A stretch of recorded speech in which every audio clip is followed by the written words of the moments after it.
Real Talk TV. Let's press that dial. Get the real talk, what happens in the world.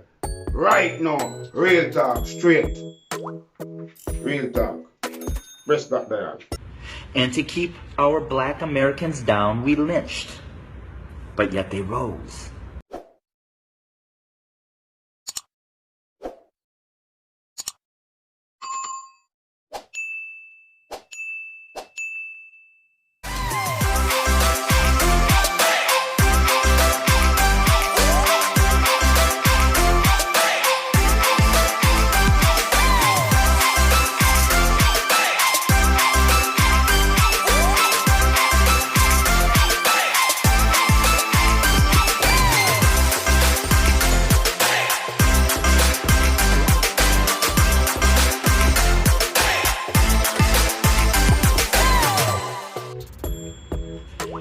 Let's look at America.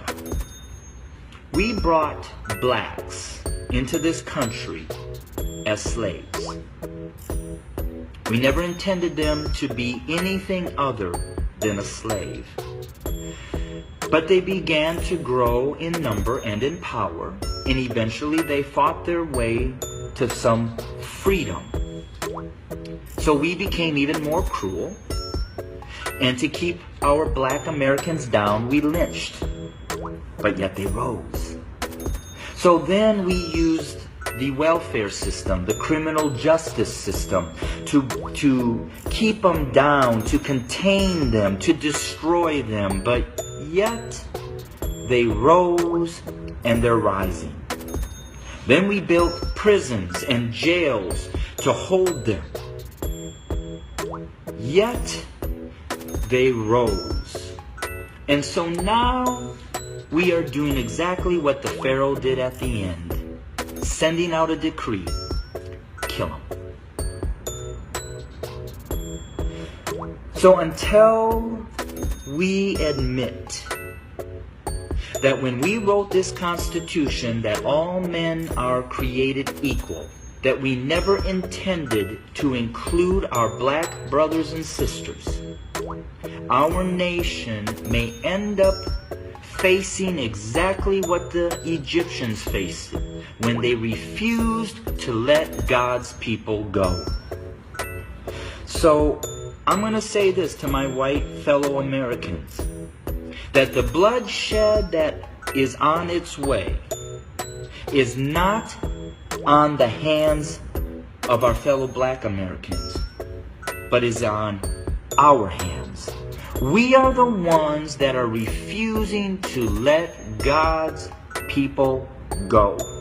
We are the ones that are refusing to acknowledge that we do not value our black brothers and sisters as equal individuals or equal Americans as us white men.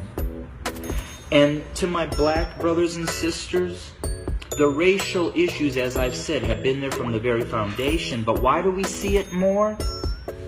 Because there's a shifting. See, us white men have been at the head since the foundation. But we've had a black president. And you know, we've done everything in our power to keep him from really changing things.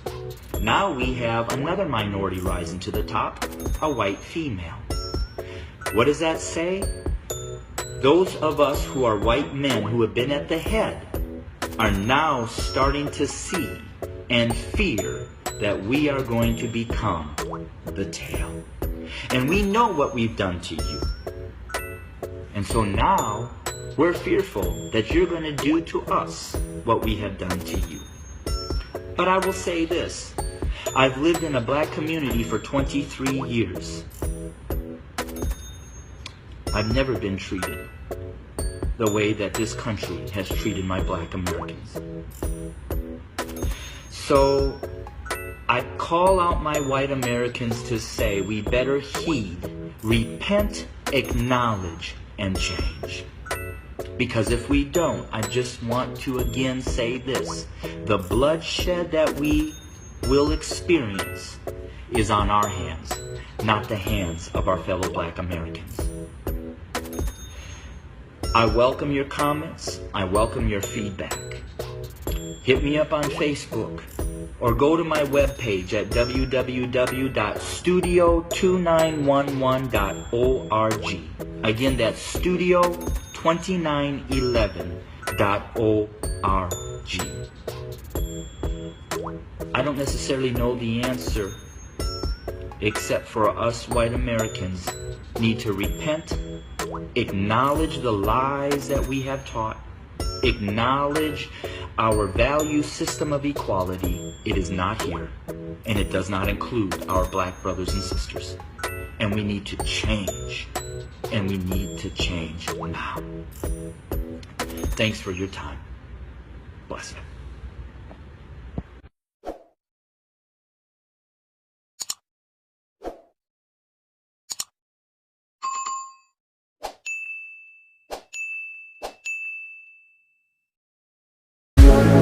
One look, the heat is rising, and I've been cold for so long. One touch and we're igniting, setting fire.